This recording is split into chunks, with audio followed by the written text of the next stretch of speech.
Hey, how's it going, everybody? It's Sean from New Jersey, USA, aka Sean0612, aka Beat Stylist. Back in 2006, I did an interview with legendary guitarist Dennis Coffey. That interview was featured on my website, turntabletreats.com. That website is no longer active. In any event, I figured since the interview hasn't been online in several years, I would throw it up here on YouTube for everyone to enjoy. It's an in-depth interview. I go deep into his session work with the Funk Brothers over at Motown. You get to know his views on sampling, and we really go over a lot of material in this interview, which runs just over an hour. Anyway, without further ado, here is my interview with Detroit guitar god, Dennis Coffey. I hope everybody out there is doing well. Take care. We're here today with Dennis Coffey. I am Sean from turntabletreats.com. First, we'll start with what you're up to these days, your current gigs, recording sessions, and endeavors, that kind of thing. Well, I did my first hip-hop session actually last Sunday with a gentleman that came in here to do a version of hip-hop with also artists from the area from the 60s and 70s. So he put together some hip-hop kind of tracks, and then I spent 5 hours doing my guitar overdubs and even did a little segment of guitar band for him, so it turned out well. That's the first one you've ever done, too, huh? Yeah. That's the first one you've voluntarily done. Yes, that is true. That is true. There's probably been several thousand that you didn't voluntarily do. Yeah, the first one that I recall is I was in a studio in the 80s, and I was saying I was working on a project, and I asked the engineer to pretty much, let's pull up a few of the newer things and let's hear what those beats are. And what we ended up getting was he pulled up something on Public Enemy, and I heard myself playing the guitar part from Getting It On with a hip-hop beat, and I said, geez, I don't remember getting paid for that session. You're Gonna Get Yours was the name of the title. Could have been. From the Public Enemy thing, which was a monstrous hip-hop hit. That was actually one of their first big underground hits, was that cut. Yeah. So the hip-hop session went well. Is this something that is going to come out soon? I think it will probably be coming out towards the end of the year, it sounds like. Were you surprised when you were approached to do it? That was the first time, where someone who's originally from here that lives in L.A. and, knew some of the guys here and said that's what he wanted to do. He wanted to come back here and do a project and get some of the artists that are here and have them play some other things and do some samples of some of the songs and what have you. And he put the project together. I was impressed by how he did it. It sounded very good. Now, did he give you pretty much free rein to feel the tracks and play what you felt, or how did he work it? You know what?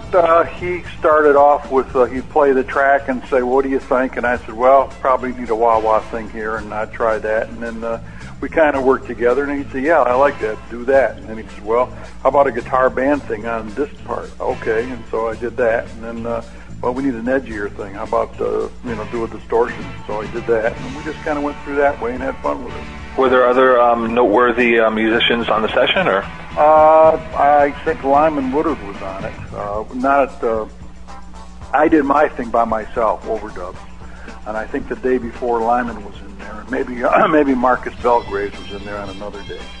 So apparently, this artist knows his stuff. Yeah, if you look on my website on the. I'm trying to think of which page it's on. It's probably on the pictures page. You'll see a picture of me playing on the session, and there's a few more details there about the artists and so forth, what the project's called. And that's DennisCoffeeSite.com, right? DennisCoffeeSite.com. Great. As far as the sampling situation goes, how do you feel about the whole sampling thing? Well, you know what? It's, I feel on one side of the thing, it's good that people recognize your work and want to use it, but on the other side, it's like anything else. It's my creativity, and certainly I should be compensated, and some of them have not. I think it's just like anything else of me going out and taking a Beatles album and pulling cuts off of that and then changing them to fit what I want and don't, pay them any royalties. So it's kind of a double-edged sword. You know, I appreciate the recognition, but also if my work's going to be used, I should be compensated. Do you recall the first time that one of your tracks was sampled, whether you were compensated or not? Do you remember the first time? That was Public Enemy, and no, I wasn't. How did you feel when you heard it? Did you feel like you were robbed? Did you think it was kind of cool? No, it's like, you know, what I felt is I don't remember getting paid to play on that session. That pretty much says it for me. You know, I mean, it's like anything else. I'm a session player. I made up that part on my album. If someone would have hired me like the guy did Sunday to come in and play, I can still play that stuff. I've been playing every day all my life, and that would have been fine, you know. But this way, it was not fine. That was during the infancy of the whole sampling thing, and this is before the whole Rick James MC Hammer fiasco, and before there were even proper laws. Yes. Regarding sampling. And I did eventually start getting paid for some of these samples, and so it worked out. I don't think I got paid for all of them, but I certainly got paid for a great deal of them. One particular track that sampled your stuff I'd like to point out is the LL Cool J Jingling Baby remix, which samples two of your tracks, actually. I believe I got royalties for that. Scorpio and the theme from Black Belt Jones in the same track.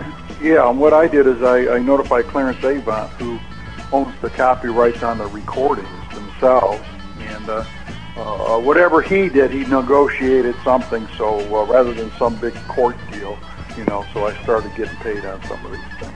Is there a particular track of yours that you're surprised that no one sampled yet? Like something that you thought was obvious that hasn't been sampled yet, to your knowledge? Not really. I noticed my Sussex work has been sampled much more than my work I did with Westbound Records. I don't know if it's because of the period of time, or I don't know if that's coming down the road, or what's going on with all of that. It's just the way, I just noticed why they sample certain things above other things, I really don't know. When you did the original sessions that were later sampled, you couldn't have possibly have known what was coming, 20, 30 years down the road, but are you surprised that stuff that you did back in the 60s and 70s is still alive and well? Yeah, I am surprised in that fashion, because if I go in record stores or old record stores trying to find any of my albums, the record store owners say, oh, we never have those. They're bought out immediately, and they suspect the DJs and the samplers buy them out, so I can't go to a used record store much and find any of my stuff. It's all gone all the time. Have you looked on eBay for your stuff? I've seen it on there. Yes, I've seen it on eBay, just not on the stores. I have copies of my stuff, myself, so I've managed to keep copies of it. A lot of it is quite pricey. Yeah. The other thing that's interesting to me is about every 2 months I appear at Baker's Keyboard Lounge, which is probably a 70-year-old jazz place. And the last couple times, at 8:30 they're locking the doors, and the crowd still, it's happening, and I got young players that I use, different players, and the grooves are there, and the funk is there, and the people still love it. So, that's just the way it goes. It's still happening, especially in Detroit. Do you see it as a resurgence, or in Detroit has it never gone away? I don't think it's ever gone away, to be honest with you, because I've sat in at different clubs, and then, a couple of years ago I did the Temptations. I mean, they were there, the Temptations review, plus it was the Four Tops 50th anniversary with Aretha and everybody. They just showed that on PBS last weekend, and I was playing in the Four Tops band for that particular job, and it's just right there, and it was just really happening. That was kind of almost like going full circle, because I had the opportunity to work with Aretha a long time ago in a concert for one day, and instead I was offered to spend a week in Muscle Shoals with Wilson Pickett doing sessions at double scale. So I took that, but I always thought it would have been nice to work with Aretha, and then I have done that now too. Dennis, why don't you tell us about your book, Guitars, Bars, and Motown Superstars? What I tried to do originally is, put down a book and write it myself. One, learn how to write to do it, which I looked at that as learning how to be an author. Two, I wanted to put it down from a perspective of someone who lived it, a friend of mine, Charles Kipps in New York, has written a few books, and he was partners with Van McCoy, and he kind of gave me some coaching. And pretty much, be the fly on the wall. You have to be very descriptive of the different scenes in your book because the people reading it are not there. So I learned to do that, and I tried to make it dialogue also to give people a sense of what it was. But I really wanted to have a book of a perspective of all the artists I worked with, Motown and Ringo and everybody, just because it was I was lucky to be able to be on those kind of sessions, and they were enjoyable as well. So it was just kind of a bird's eye seat to this stuff in the 60s and 70s. I noticed that there's two different versions of the book. Is the content different, or is just the covers, or? The covers are different, and the content's also different because the European version has different kind of things that were more to that marketplace. Maybe some of the words were spelled a little differently. And University of Michigan Press, once they read that version, they had some things they wanted me to do. Part of the things I added to the new version is when I did the Rhythm, Love, and Soul PBS special. I played in the band for all that in Pittsburgh, and then also a little bit on the Standing in the Shadows of Motown documentary, where I had a little bit of involvement in that. I definitely see that the press has been very kind regarding the book. Yeah, I'm appreciative, and I worked very hard to try and do a good job. And Chris Hubert at U of M Press was very good, and you know, kind of kept me focused on, you know, organizationally and everything. So it came out nice.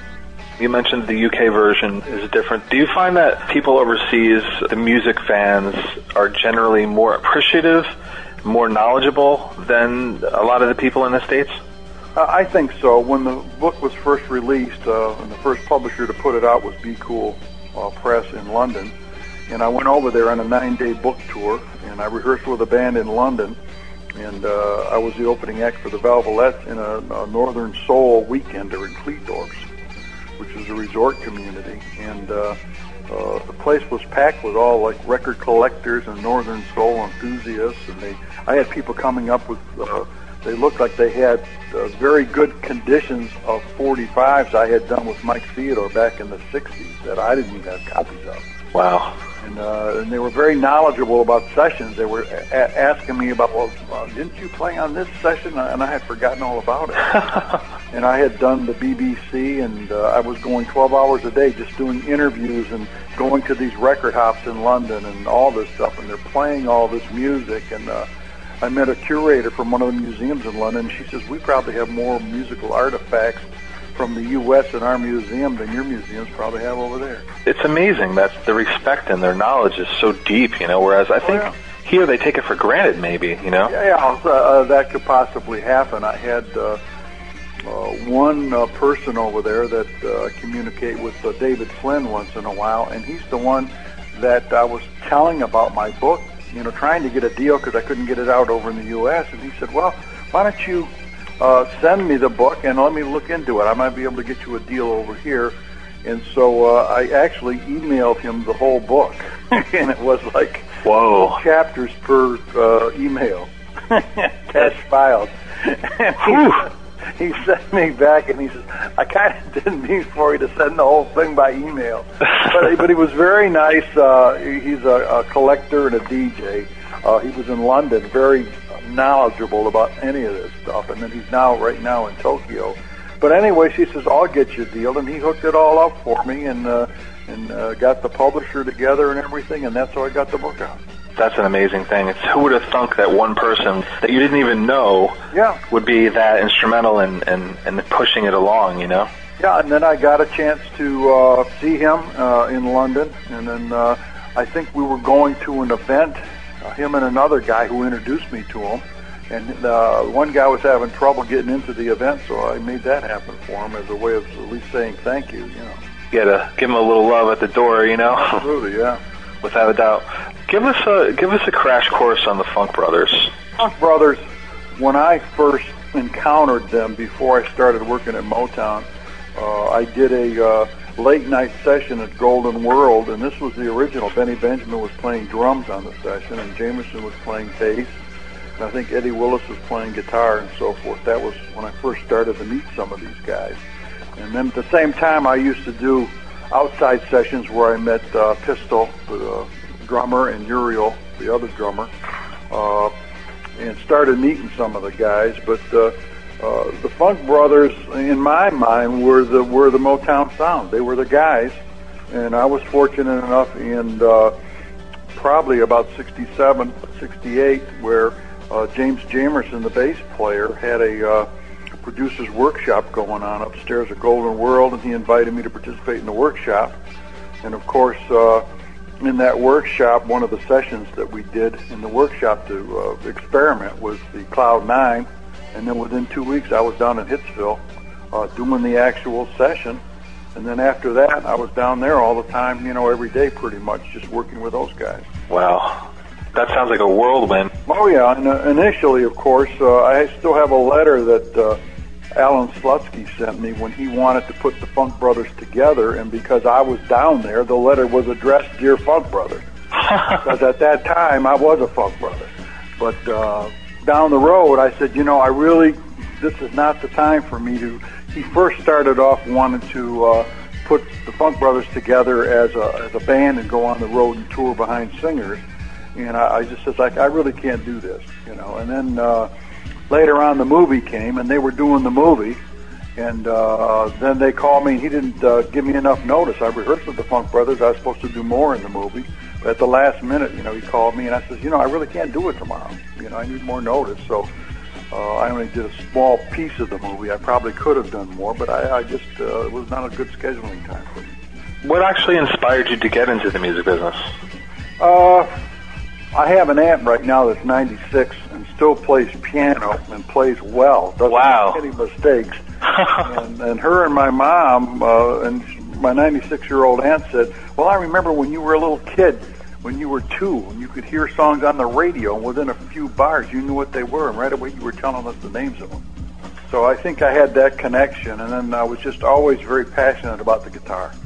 I had a couple cousins up in northern Michigan that were playing some country and western on acoustic, and they gave me some tips and got me started. And then I'm still the same way. I was just playing guitar as you called. That's what I do. When I was a kid, and I was in my teens in high school and junior high. In the summertime, I used to practice guitar 8 hours a day. So I just enjoyed it. Your fingers were calloused at a very young age. Yeah, they were. They were kind of... calluses had calluses. If you look at them, they don't appear to be calloused at all. So you went from a 2-year-old to learning the guitar to getting into the business. What was your first session? First session I did was a rockabilly thing, and I was 15 years old, and I was in high school.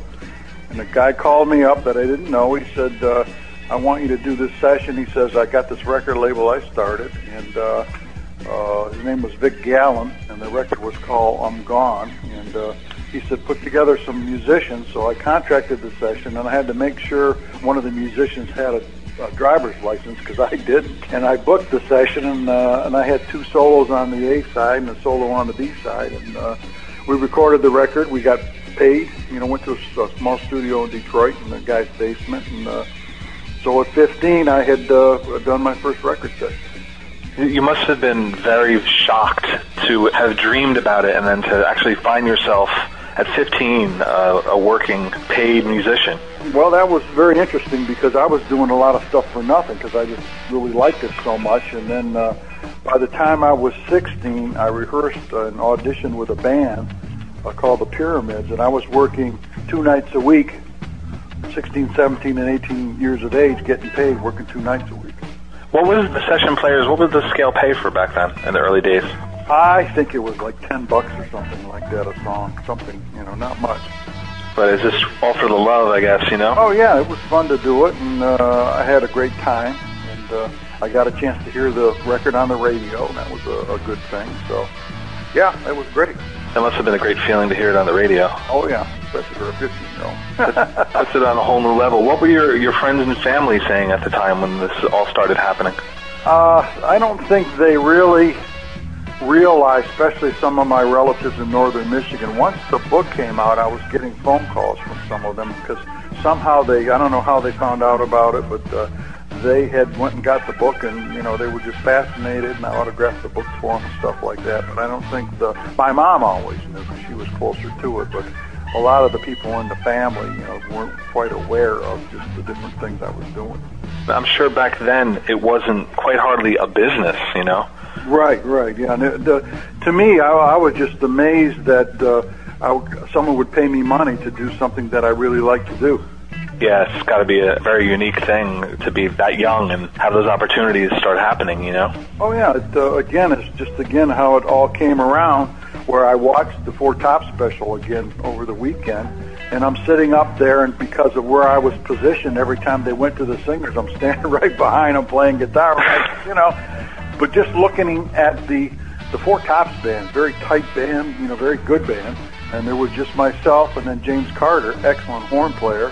You know, he was playing the show with them, just the two of us in the Four Tops band, and then Paul Rogers and Aretha and Dennis Edwards and Ashford and Simpson. It was just an amazing show. All that talent on one stage has got to be. Yeah, and then one time I'm looking, and all the Temptations, Dennis Edwards and the Temptations Review, are all on the stage at the same time with the Four Tops. There's 10 of them up there all singing. I said, wow, unbelievable. It was just curious to me, I guess, because I was a part of this whole thing, and it was just like bringing it full circle. I did the same kind of thing with the Rhythm, Love, and Soul PBS show that had the same artist. Dennis Edwards was there. The Tops weren't there, but the Spinners were there, and a lot of those artists, and I played on that show too in the band. Wow, yeah, seeing it all come full circle, it's got to make you feel real young, you know? Yeah. Hey, what do you do? Just the idea is I'm just thankful that I can still do that stuff. And quite efficiently, if I might say so.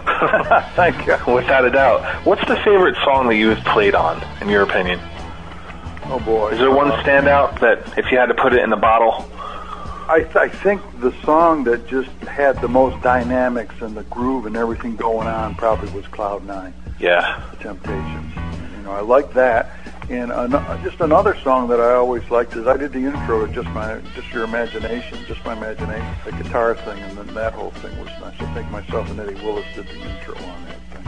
There's several of your sessions that you played on that standouts for me personally that I'm going to name off, and you just tell me, you know, anything that comes to your mind or any memory that comes. Sure. Chairman of the board, give me just a little more time. That was, of course, we did it at Tower Studios, which was HDH when they left Motown.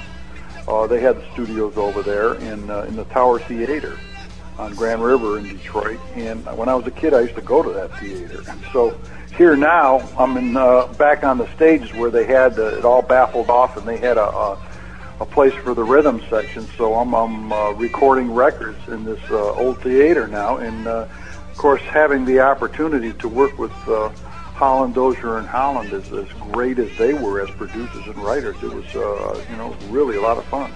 Have you heard that track recently? I may have heard it about a year ago.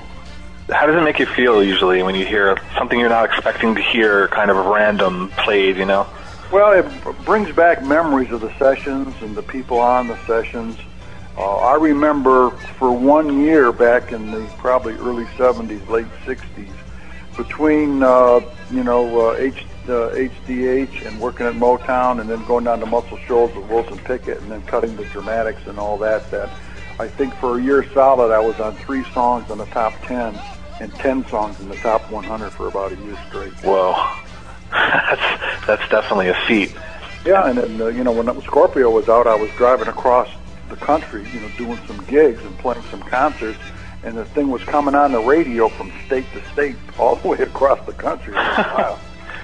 He must have been laughing all the way across the country. Yeah, it was great. Okay, the next one, speaking of the dramatics, In the Rain. Yeah. What was interesting about that is I'm pretty sure we recorded that at United Sound, which is, I did most of the stuff for them.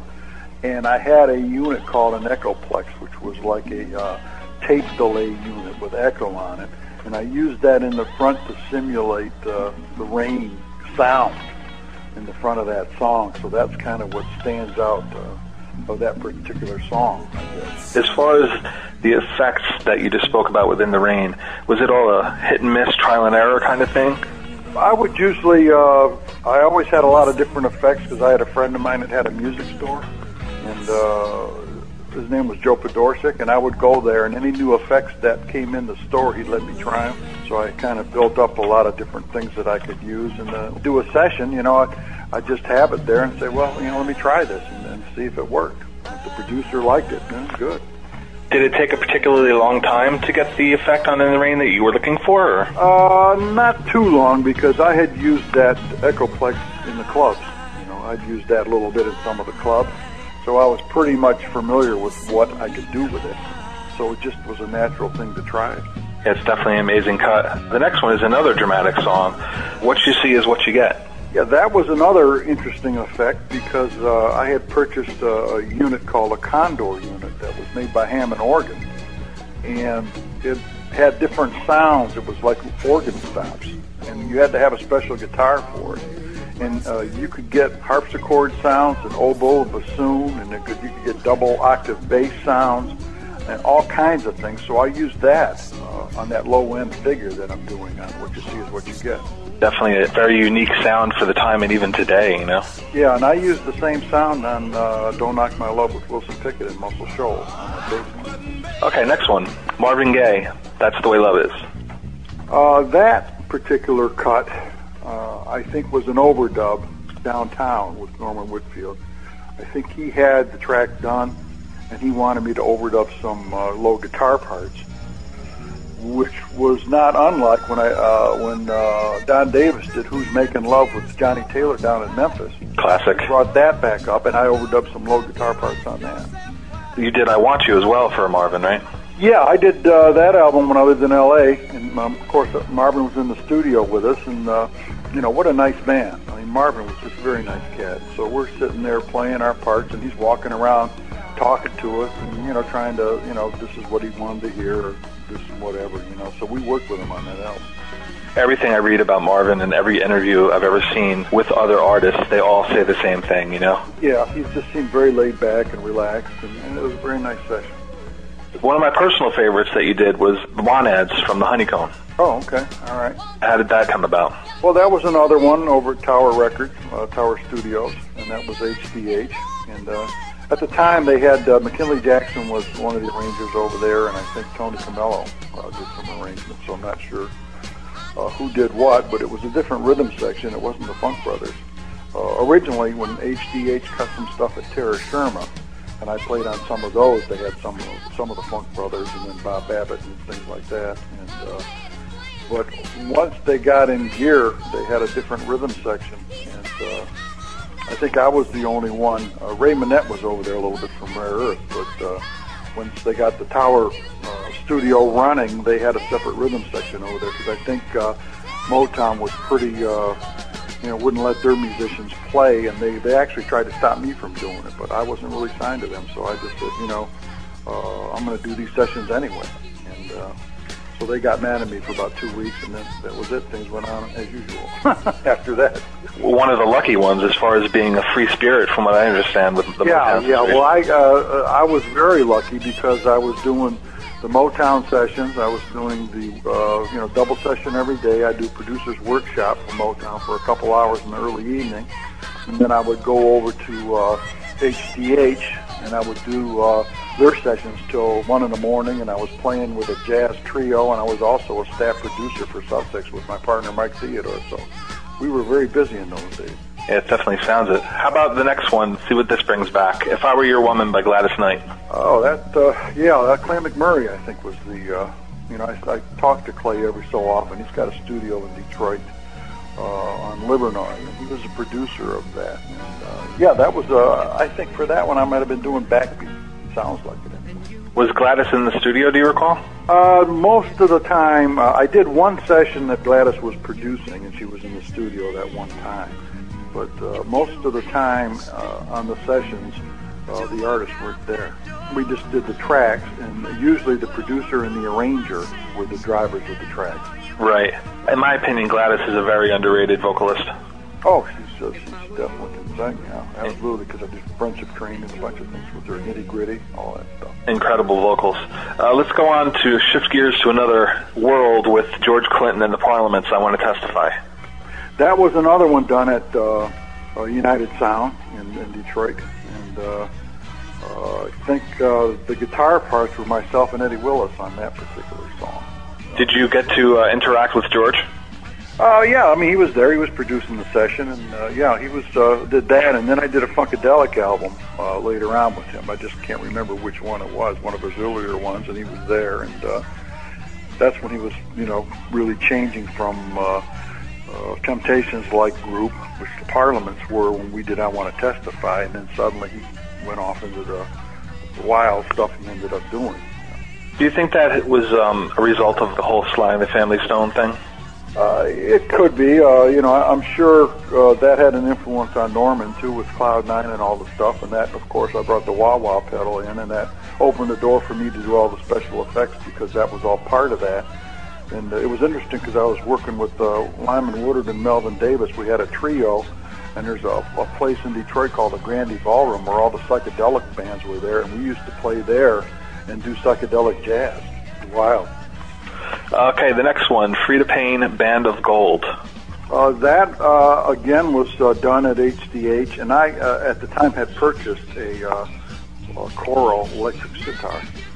And that, sometimes you get sessions that you remember doing, which I remember doing that because it was a written part.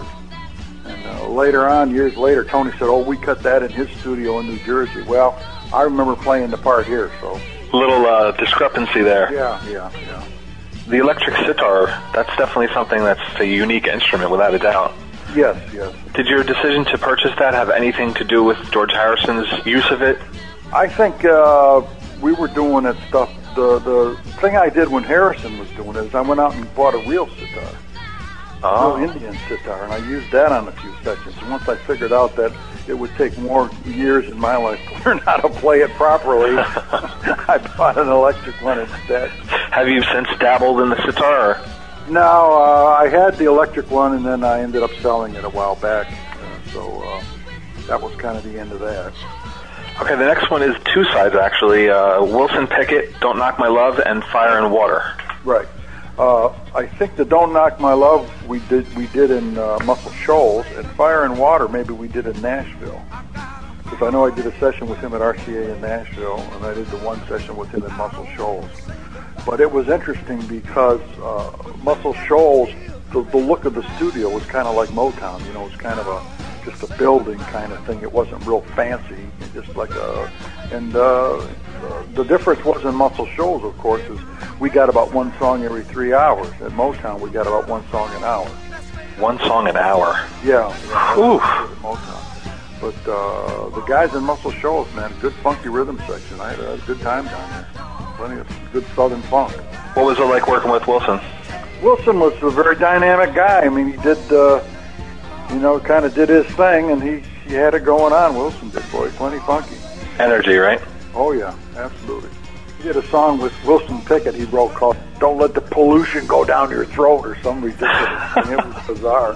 During that time period, there was a lot of bizarreness going on, to say the least. Okay, Diana Ross and the Supremes, Someday We'll Be Together. Okay, that was, I think Johnny Bristol wrote that, which on the PBS special, he sang it with Mary Wilson. Wow. That I played on. But that was, I was doing just a pretty much chord thing through like a vibrato or something, it sounds like. I don't think, I've only seen Diana Ross in the studio twice, once in L.A. and once in Hitsville in Detroit, and both times Barry Gordy was with her. And, she didn't say too much, but she seemed to be nice. She wasn't really having the diva moments that are so famous about her at that time? Not in the studio. She just seemed, just nice, and she was producing the session. I don't know what happened to it. Barry was with her, and she would come around and give us a few suggestions. And but she, treated us nice. Of course, when I was in L.A., I worked with Barbra Streisand, and she treated us all very nice. If you're recording, or with Barbara, it was a 60-piece orchestra, or with Diana, we were doing tracks for.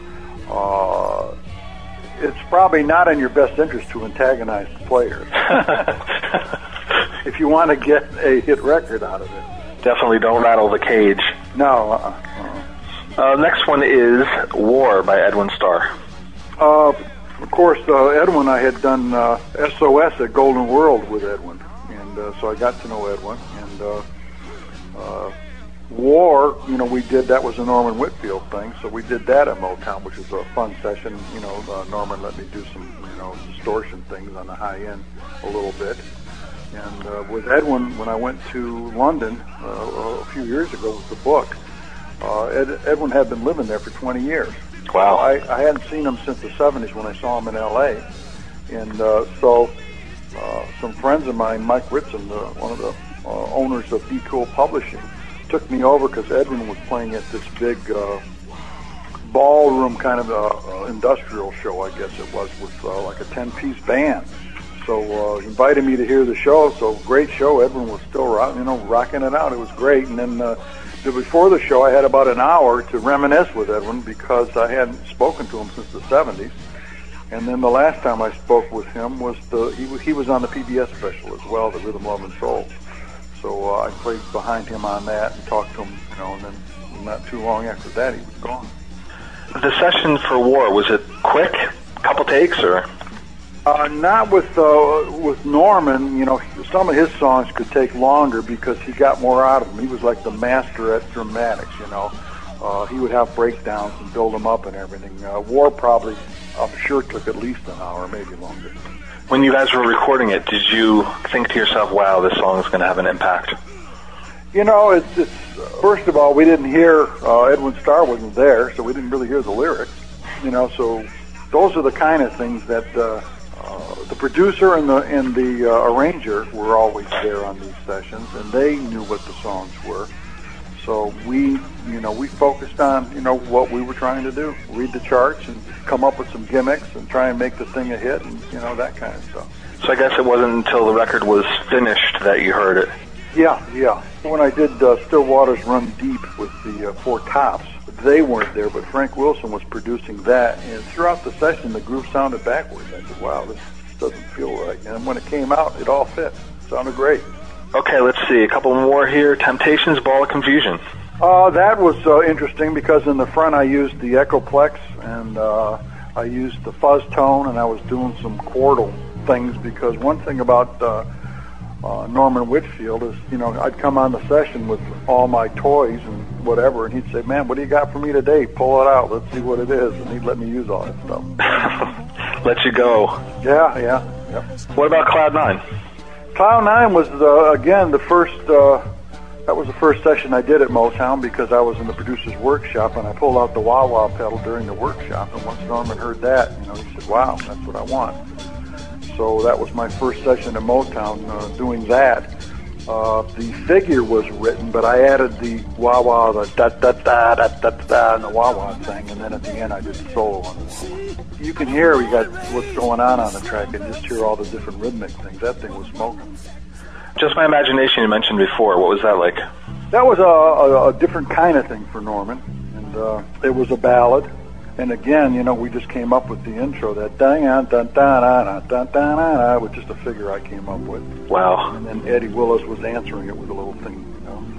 Now, any of these sessions, when you went in, did they have, if the charts weren't written, did you actually change any of the tracks or help it evolve to the point where their original recording sounded different than the final product? Yeah, well, first, I never went to a Motown session that they didn't have charts.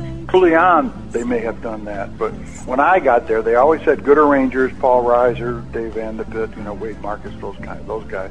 They always had charts written. It doesn't mean you couldn't play a figure or, they always let me do different kind of things, if they liked them. But they always had charts. Now, when I worked for Holland Dozier in Holland, they always had charts, but what they did is they would have a verse and a chorus and a refrain, and they'd have letter A, B, and C, and an intro and whatever. What they would do is they would take those sections and they'd change the sequence. They'd say, oh, so, okay, we're reading it down now in letter A, B, C, and D. And then they'd say, you know what? Let's put B first, and then we'll do A, and then we'll do C, and they would restructure the thing while we were playing until it got them what they wanted. The charts were the roadmap, but the heart and soul of the rhythm section was what we did. It was the feel. You can get anybody to play charts. Right. It was the feel that made it different, and it was the polyrhythms. It was James Jamerson. He could play charts or not play charts, but just that fat, funky bass sound and just his feel of what he did, that's the difference between, having a chart or not having a chart. We could read the charts, and, there's a lot of times there were three of us playing guitar, like Robert White or Joe Messina or Eddie or myself, and we would look at the charts and we'd split up the parts to make it easier on ourselves. Go ahead and do it, but it was always a three-staff chart, so always you had a master rhythm chart in front of you. And on that rhythm chart, you would have the bass clef, which would be the left-handed piano and the bass line on the same staff, and you'd have the treble clef, where you'd have the right hand of the piano, or any kind of melodic things, and then every so often they might write a little guitar line in the middle between the two staffs and have three staffs, but we always worked off the same music. The next one, Undisputed Truth, Smiling Faces. Yeah, that was also, I used the Condor unit on that solo. And again, that was a Norman Whitfield thing, and the solo just came up. I guess he just said, take a solo. So that's what I did. Just off the top, just go for it, huh? Yeah. When I hear that, it gives me that Curtis Mayfield feeling. It just has like a similar feel to it. I did a concert at Philharmonic in New York with my band, and Curtis Mayfield's band either played after us or before us. Wow, what a talent he was. Oh, yeah. We Can Work It Out, Stevie Wonder. That was pretty much simple for me, because I was just doing a backbeat on that particular cut. I did some other things for Stevie at Golden World, and he would sing you the part. And Stevie was, he heard everything. So if he sang you a part, he'd want you to play that part just how he heard it. So you had to be on top of your game with Stevie. Stevie was just like a genius. The last time I spoke with Stevie was about 3 years ago. I ran into him at a function over here. And he said, oh, yeah, man. He said, I was just listening to Scorpio last night, and he hummed a melody. Very cool. Unbelievable.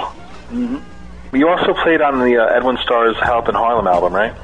Yeah, I'm just not sure which cuts, but when you go in the studio, you just do a bunch of cuts, and then they title it something, so I'd have to hear it to figure out what I might have been on all the cuts. I don't know. Speaking about the record collectors, that's a very key piece to a lot of the people out there. Oh, okay. There's a track on there called Easin' It that's been sampled about 1 trillion times. Oh, okay. Did you realize how important the tracks were that you were playing on while you were recording them, or was it just work? It was never work. It was always fun. I was doing 18 sessions a week. I mean, you're talking about 3 hours a session. And, the tape doesn't lie. If you mess up, it'll be on. But I always looked at that as just fun, because it was just doing what I wanted to do.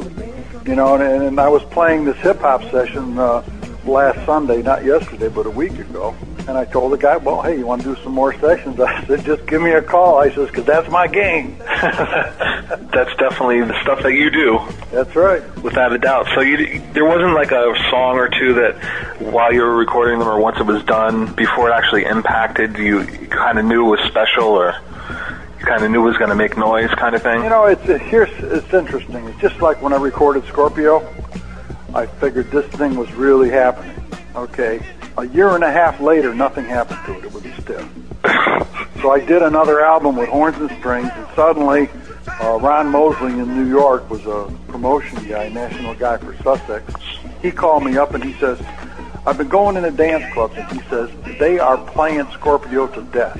Well, he says, so I'm going to put a hold on this album, the second album, and I'm going to resurface Scorpio, because I think we got something. And it came as a surprise to me. It's like a delayed reaction kind of thing. Yeah. They actually released that as a single twice? No, the album was out for a year and a half, and nothing happened with it. And then they released that as a single. Oh, okay. So actually the DJ was playing an album cut then? Yeah, absolutely. Wow, I wonder who that guy was. I don't know. Send him a thank you card. Yeah. Without a doubt. Is there a favorite track that you played on? There's been so many, and it's just, if you look at the caliber of the artists and the producers and so forth, it was just hard to just single out one. Obviously, Cloud 9, because that was the beginning of the whole Motown thing. So that, really stands out. That's probably the crown jewel, in other words. Yeah, that's what I would think. Definitely made an impact. Yeah, and it definitely got, where I ended up going over there and meeting all those guys and working there all the time. It's amazing. As far as the Motown situation, to put it lightly, it's been said that Berry Gordy was very, there was a problem with him crediting artists on the records as far as the session performers.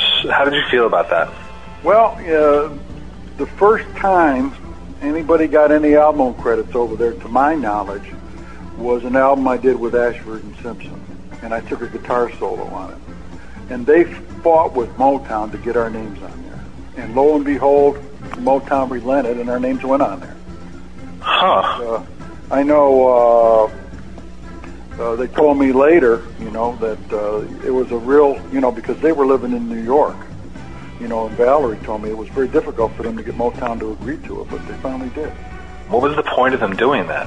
Well, don't forget, the Funk Brothers as a unit could not work for anybody but Motown. And if they got caught, they got fined. Whoa. So, this was a closed shop. A lot of major labels wanted to come in here. And at the time, they couldn't get that core group of musicians, like Earl and Jamerson and those guys. They couldn't get those guys. They were under exclusive agreements with Motown.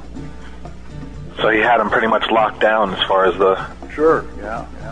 What was your relationship with Berry? Did you have much contact with him? Or? I only saw him twice in the studio with Diana. And the one record that we did, I think, I don't know if it was the Street of Shame or something like that, where I was doing a feedback thing in a room off by myself, and I had the amplifier cranked up, and I saw Barry and Diana looking through the window at me like they were wondering probably, who the hell is this guy back here? What's he doing? Street of Shame, I think. When did you first start to experiment with like wah-wah and effects and everything? I always was trying to do new things.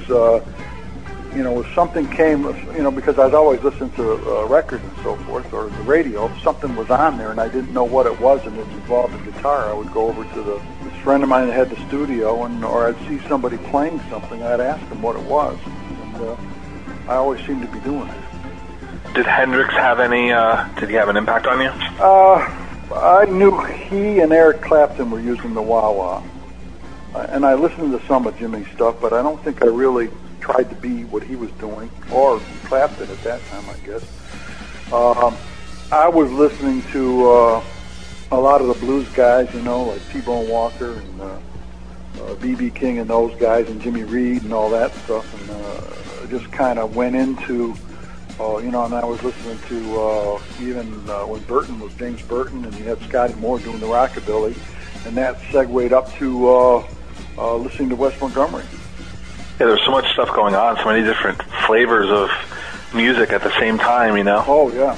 Whereas today, it seems like, there's a lot of stuff going on, but the pop scene isn't very diverse anymore, No, I know. It's unfortunate because they've made it very narrow.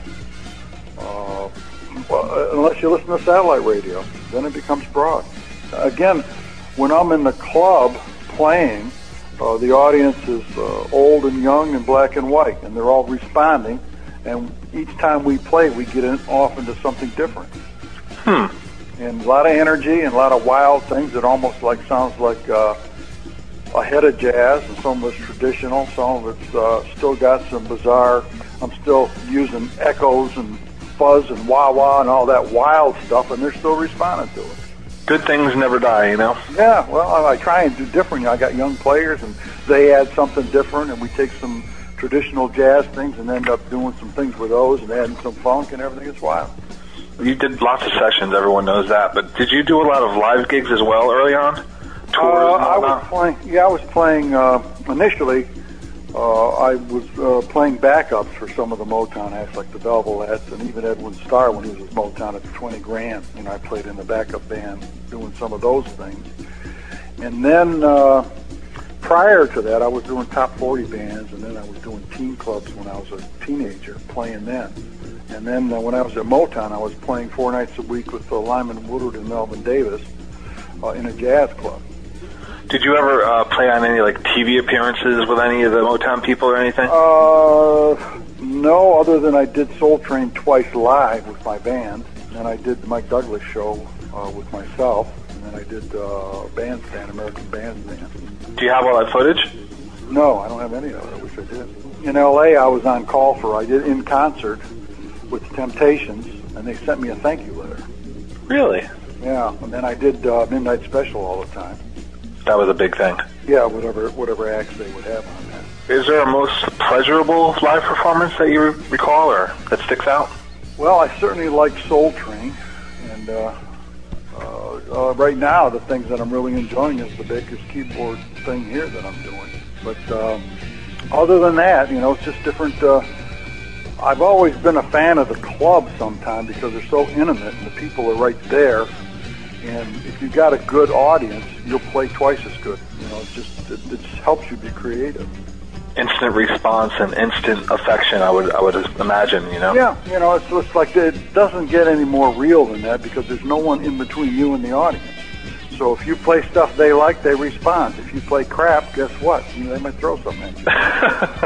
I can't envision you getting pelted with tomatoes. Hasn't happened yet, but who knows? Like in the Blues Brothers movie when they're throwing bottles they're in the chicken wire cage and doing rawhide, getting bottles. I've worked in some knife and gun clubs, let me tell you. They didn't have the cage up there. Little chicken wire going on there. Yeah.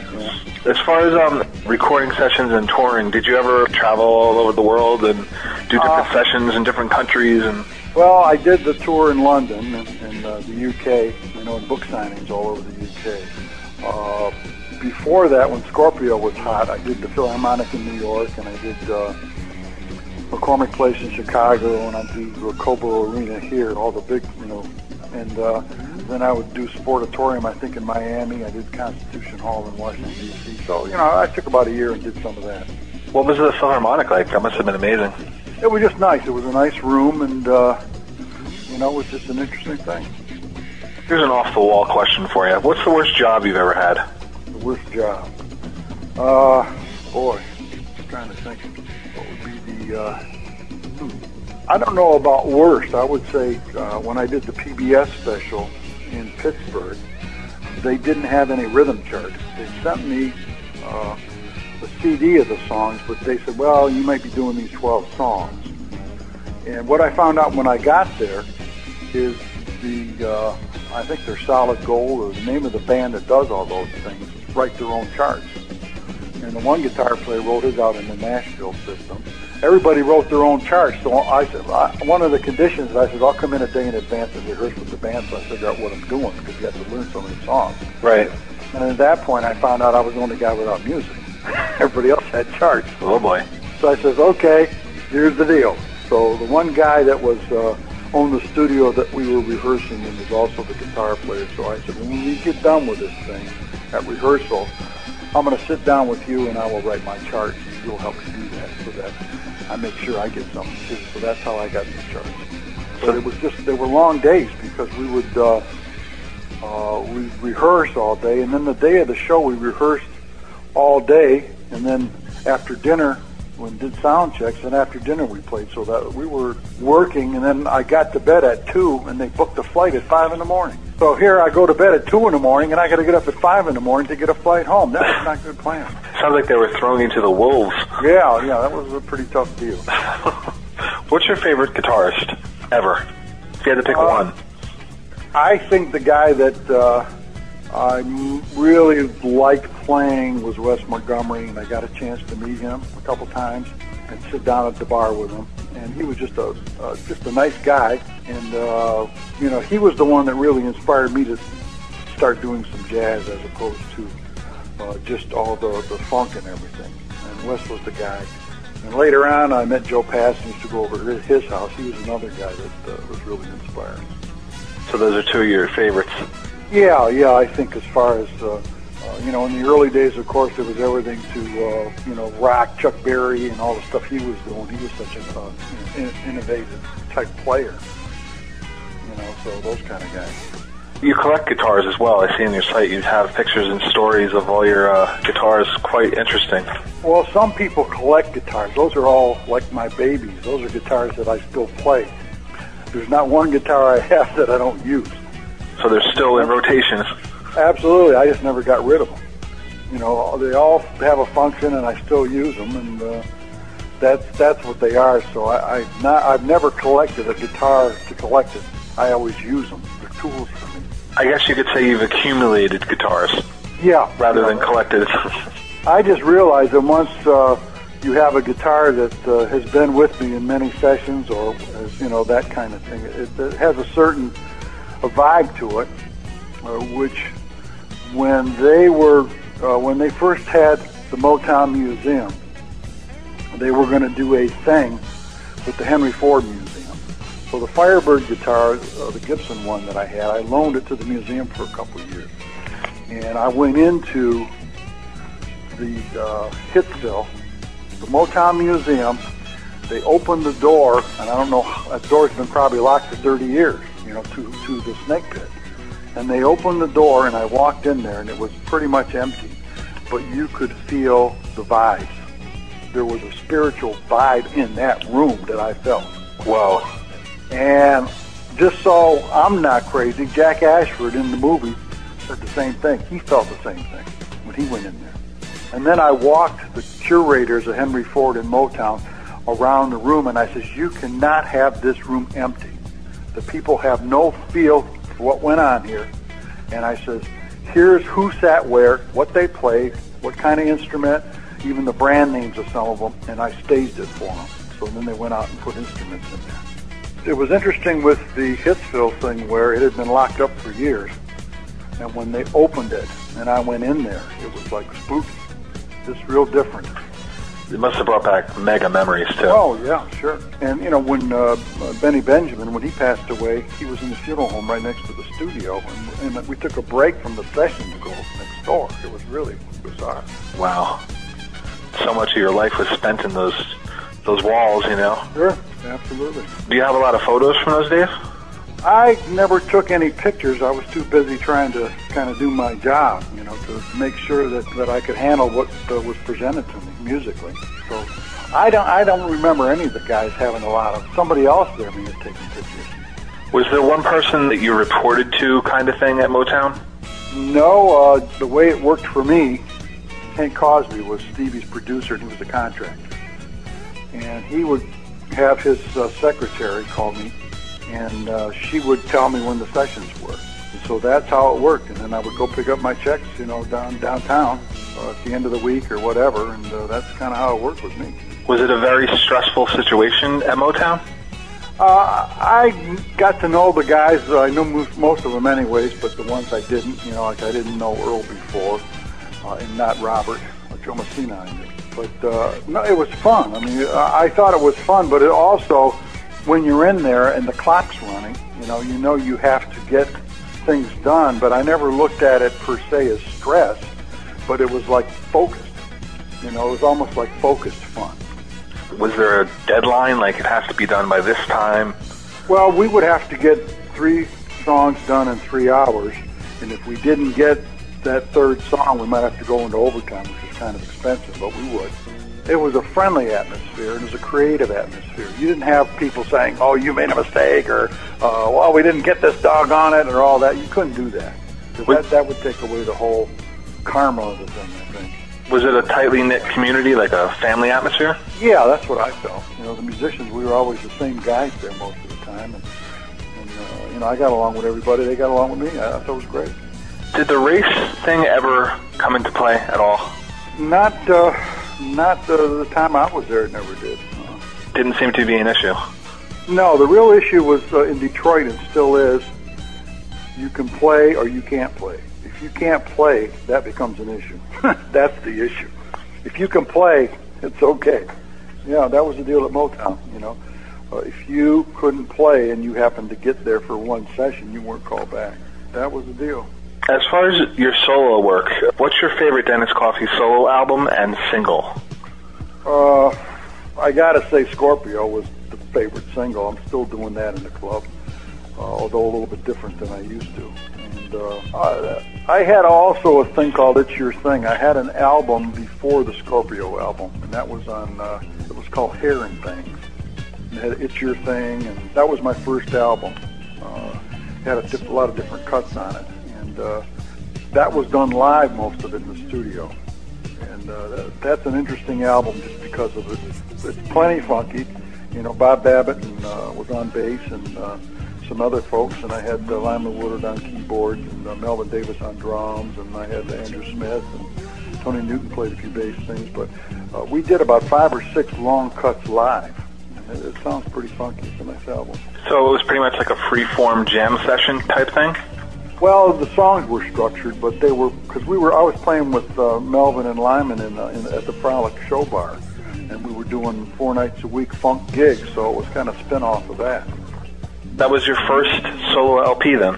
Yes. How was the public response to that? It's Your Thing actually was a #1 record in Detroit, R&B wise, but they were having problems with Venture Records. You know, the company was going under. Oh boy. So I think that song was a hit, and it proved itself in Detroit, but they never spread it nationally. And then shortly thereafter, the thing went under. And then Clarence Avant, who they brought in, Mickey Stevenson first had it, and then they had brought Clarence Avant in.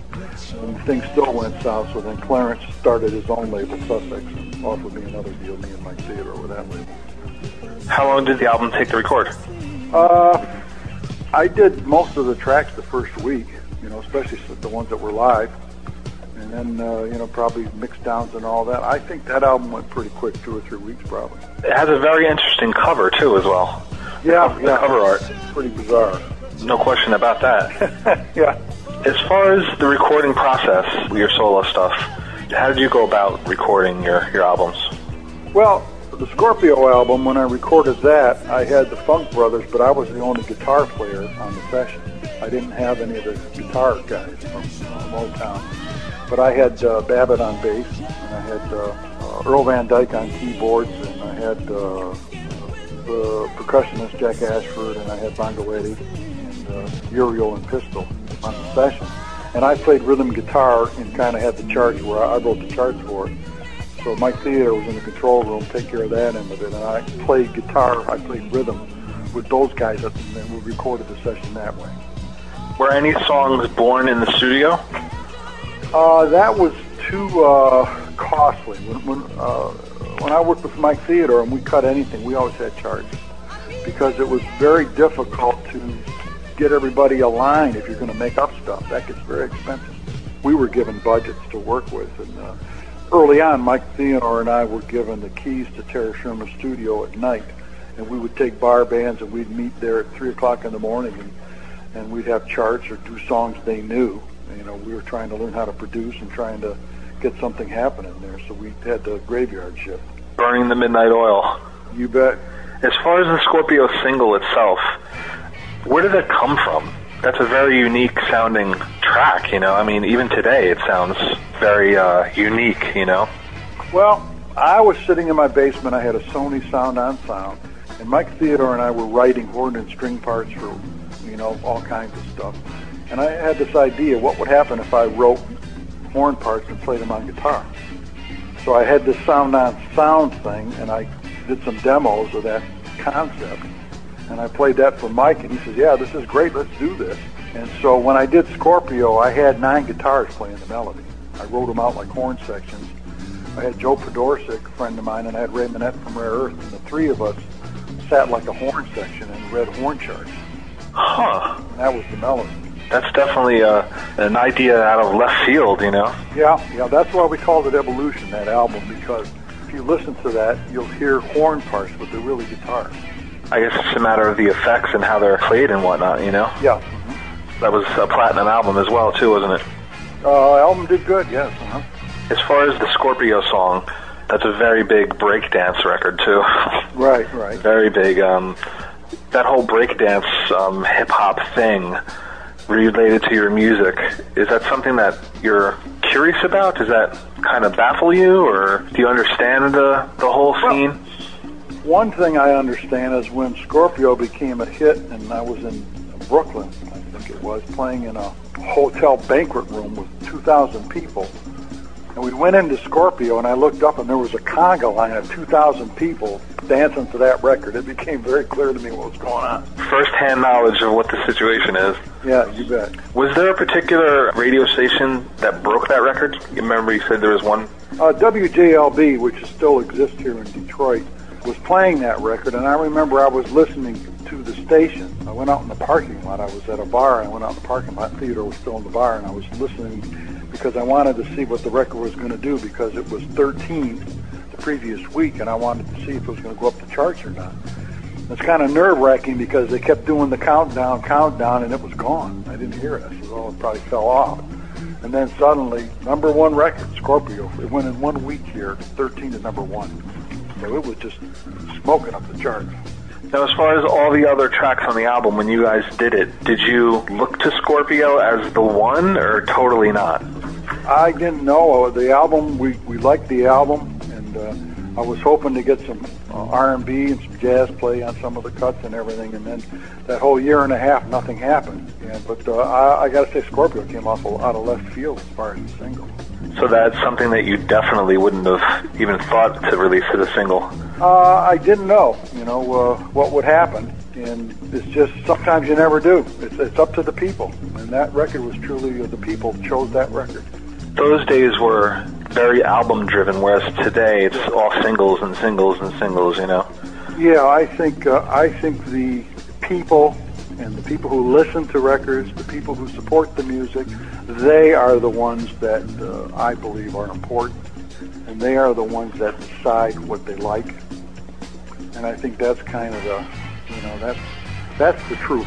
That's the way I look at it. The people speak, and that's the way it is, Yeah, I mean, I'm here. I was doing all this wild stuff at Baker's, and the son of the owner said, "You need to record that because people are asking me. They want a CD of that."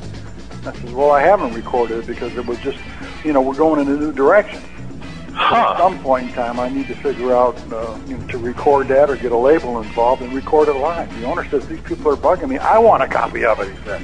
When you're doing your gigs currently, do you use a soundboard to where you have a sound guy mixing your sound live, or how do you do it? No, Baker's is a small room. It's a jazz room, so basically they mic the keyboard, and sometimes they mic my amp, but that's it.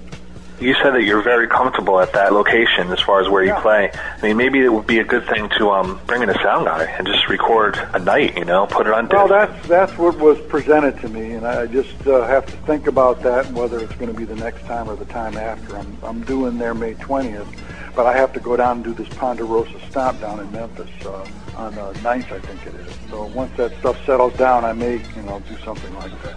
Being that you're so comfortable with that spot, I'm sure that the end product would be very organic and very natural. And oh yeah, I'm sure it would be. And I'm sure at those gigs, I mean, you sell the CDs like hotcakes. Yeah. Well, they're all asking. The public has spoken, so I guess I need to get my act together and go give them the CD. As far as your site too, I mean, the new thing is artist to public direct. I mean, yes. You don't quote unquote need a label these days. No, you can do. I'm reading a book now on how to start your own record label. So, to me, it's about the people who buy your music and about the people who create the music. That's what it is. And it's getting to the point where labels are going to be nothing but advertising firms. Yeah, it could be. It could be. The physical product is dying. In several years, CDs won't exist. Yeah, probably not. LPs, that's strictly a collector's niche. Yep. Especially in the States. Mm-hmm. As far as your production stuff, when you started to start producing other people, you had a massive hit with the Gallery song, Nice to Be With You. Again, it was interesting. I was with Mike Theodore, and we were going down 8 Mile in Detroit, and there was this bar there, and it was just jammed, and we could hear music coming out of it, so we said, well, what's going on here?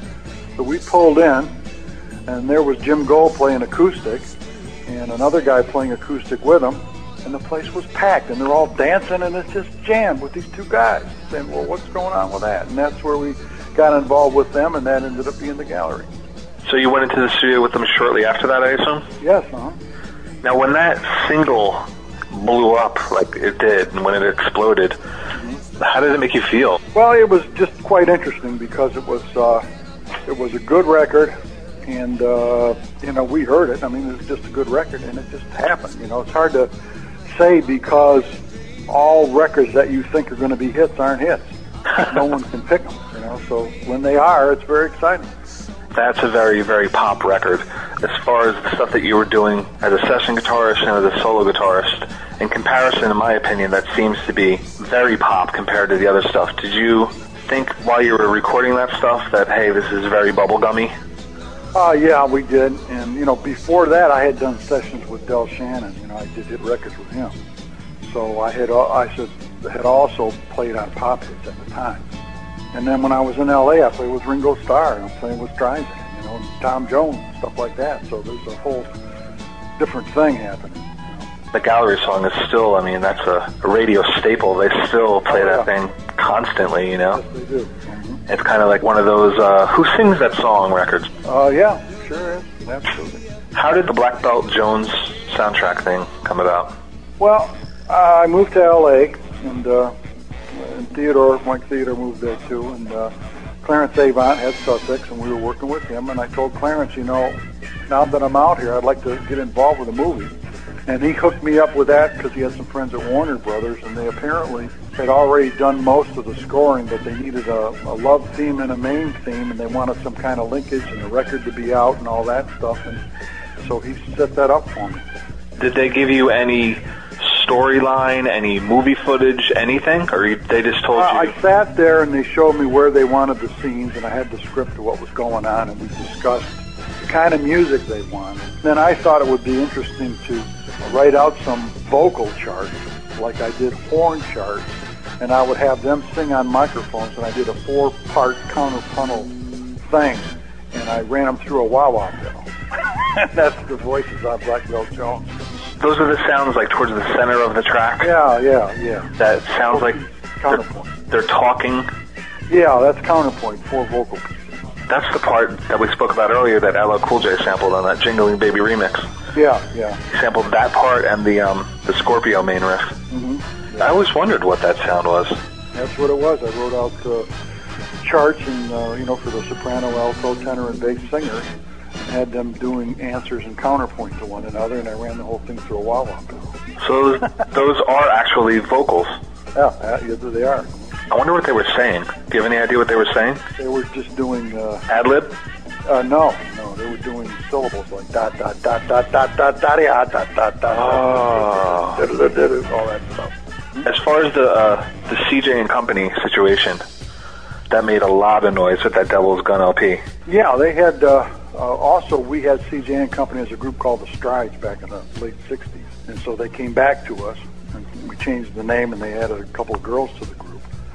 And this also was when we started to hook up with Tom Moulton. He was the mix guy, that did all these great mixes. And he mixed that album for us, and he mixed Back Home album for me. Very good mixer, and he had the ears for some of those things. So he was one of the people that helped us with that, too. I still email with him back and forth. He loves the music. He always did. He's always been very passionate about the music. The Devil's Gun track you played guitar on, correct? Yeah, that's me doing that octave solo on.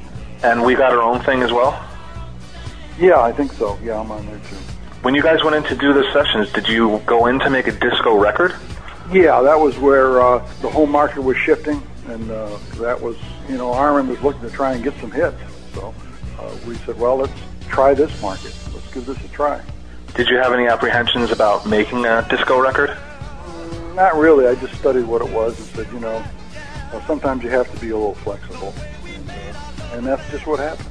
We had, we had the Detroit guys too, the rhythm sections here that were very creative, so we could get the feel. The grooves on that album are just amazing. The sounds and how it can be disco and so soulful at the same time, Yeah, that's the Detroit guys. With the disco thing, when those records took off from the CJ and Company album, did you do like the whole Studio 54 thing, and did you get involved in that at all? I lived in New York for a couple of years, so I went into Studio 54 and Xenons, and Mike Theodore and I used to go to some of the Billboard disco conventions and things like that. So we knew, a lot of the people. Are the Studio 54 stories true? I only went there that one time, and, or maybe twice, but I wasn't one of their regulars, so I don't know what went on in certain areas because I wasn't in those areas. So it just seemed like a club with a lot of celebrities in it. All I looked at to me that was very hard to get into. But of course, I would just tell the guy at the door that the DJ's expecting me, not even knowing who the DJ was, and I gave him my name. And because of Devil's Gun and some records that we had, the DJ would always say, "Yeah, I'm expecting them. Send them in. Bring them up to the booth." So, those were big disco records. Yeah. I think the DJ you're speaking of was, his name was Richie Kazar. How do you feel about the vinyl reissues of your stuff? Are you even aware of them? I was told in London they have actual pressing plants that duplicate vinyl under the table in the UK. And I found a copy in the package of Hearing Things over in London, an album, more than one, in a record store. So either they're very good at finding old things still in the package, or they're redoing them. I don't know. They're definitely redoing them. Yeah. Recently I did an interview with Jimmy Castor, and I mentioned the same thing to him because his It's Just Begun LP and a few of his other LPs are the same situation. You know, there's sealed vinyl everywhere. Yeah, there you go. Does that get you down? Does it Well, you know what? anger you? It's like piracy, and it's thievery. It's like someone stealing your car. They steal your music, and they duplicate it and sell it, and they don't pay any royalties. It's just theft. Do you have control over your stuff, or? The labels own the copyrights of the record itself. And if I write the songs, and I'm an artist and so forth, like on the sample stuff, it's shared between me and the record label, which is Clarence Avon. I was the writer of the song, and he owned the copyright on the record. So that sampling monies would go through him, and then he, kicks them to me. So hypothetically, if you were to pursue the people that are duplicating your stuff, would you have to go to the label and have them pursue it, kind of thing? Usually, because the label owns the copyright on the record itself. Right. And when people are sampling, sometimes they'll sample a drum part or they'll sample part of a song. But it's intellectual property is the actual recording is copyrighted. The record label copyrights the recording in addition to copywriting the song where I would be the writer. Do you think that being that it's vinyl, that even if the label is aware of it, they kind of snub their nose at it? I don't know. I know Armin Baladian at Westbound has been chasing down people for sampling and everything. He spends a lot of time in court. He's trying to get after them. It's just a never-ending battle. I don't know sometimes whether he's winning or losing. As far as the vinyl represses coming out of the UK, they're putting everything back out, all the old stuff, and in the process they're killing the artists and also killing the value of the originals. Yeah, I bet they are. You know? The collectors aren't too happy about it either over there. Definitely not. I mean, I know that I've seen Heron Things and I've seen Black Belt Jones. Okay. I've seen both of those. When I was in London, I got one out of a record store, and it seemed like the guy was giving it to me. So anyways, I walked away with it, and the publisher told me later, "You didn't pay him for that." I said, "Oh, really? Well, too bad." That's a coincidence. He didn't pay me for it either. Yeah, there you go. Are you a record collector? Not me. No, I've got a collection, but they're only records I played on. But I've got a Northern Soul record collection because a lot of records I played on in the 60s, before Motown, before Golden World, like the volumes and all that, are like Northern Soul records. And so I collected what I played on, and I still have a collection of those. They're mint condition, most of them. So just like the guitar situation, you've accumulated records. You're not really a collector. No, but I had one guy from the UK came over here. There's been 2 or 3 of them, and I sold him one single for like $1,200. So then I stopped selling them. Oh, to have a case of those, right? Yeah. As far as your albums, I can't seem to find them on CD. Are they available? EMI was supposed to put the whole Sussex catalog out, and they were going to put it out on Right Stuff Records, and they reneged on that. And then they finally told Clarence a year or 2 ago, well, they're not putting it out anymore. They're going to make it available as downloads. I doubt if they've done that, so that's your answer. Does that make you upset that they're not? We're trying to address that again to see if we can do something. I don't know if we can, Mike Theodore and myself. Same thing with Westbound, Armin Baladian.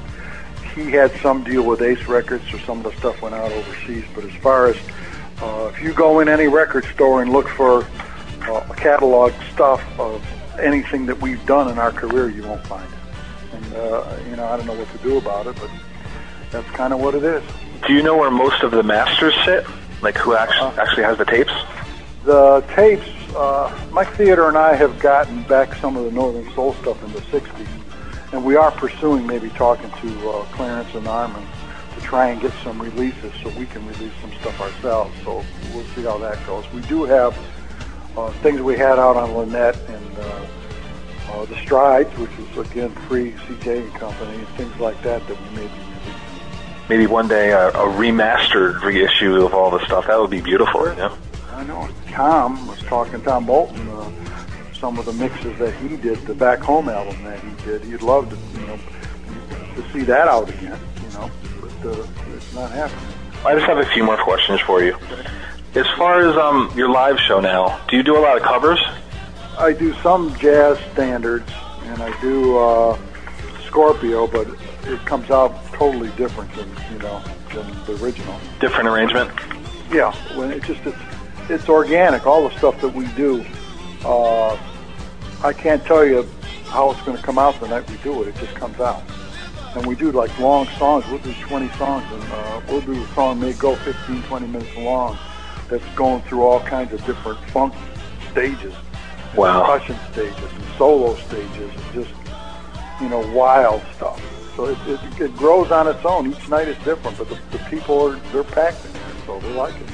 When you think back on your recording career up to this date, is there one moment that stands out for you? I think one of the highlights was certainly when Scorpio, when I knew that went gold. I was playing in New York, saw that conga line, with that record. That was a big highlight, and certainly the Motown thing was a big highlight. Is there anything you'd like people to know about you that they don't know already? It's just, again, I'm a guitar player. That's what I've always been, and that's what I still am. And it's all about the music, and I'm about the music. It's kind of what it is. I didn't go into the music or the record business or anything to make a bunch of money. I went into it because I have a passion for it. And still do. Yeah, absolutely. Never gets old. Nope. At the end of the day, what do you like to be remembered as when it's all said and done? I would like to be remembered as somebody who tried to be true to his craft, someone who tried to learn as much about the music and the instrument, because I'm still doing it, and I think I've been fairly honest and straight up with everybody. And like I say, I enjoyed the music, and I enjoyed my contributions. I enjoyed tremendously working with all the artists and the arrangers and producers. I looked at that as such an opportunity. So I feel very fortunate that I had that. It just all comes to whatever, all circles around. Full circle. Yep. Okay, last question. Is there anything that people should look out for, or anything coming down the pike you'd like to let them know about? Or Well, I want to make sure they know how to get to my website, and I will probably be posting just a couple of MP3s of Jamerson and I playing live for a couple songs, just to let people hear that. Beautiful. From the 60s. And that's DennisCoffeeSite.com. Yeah, site.com. As far as the future recordings, people will have to wait and see what comes out, right? Yeah, because if I record the group live, I can't even tell you what it's going to come out as. All I'll know is what songs we're going to do probably the night we do them. I really appreciate you taking the time to talk to me. We definitely appreciate hearing from you and telling us all your stories, and it's been very intriguing to talk to you.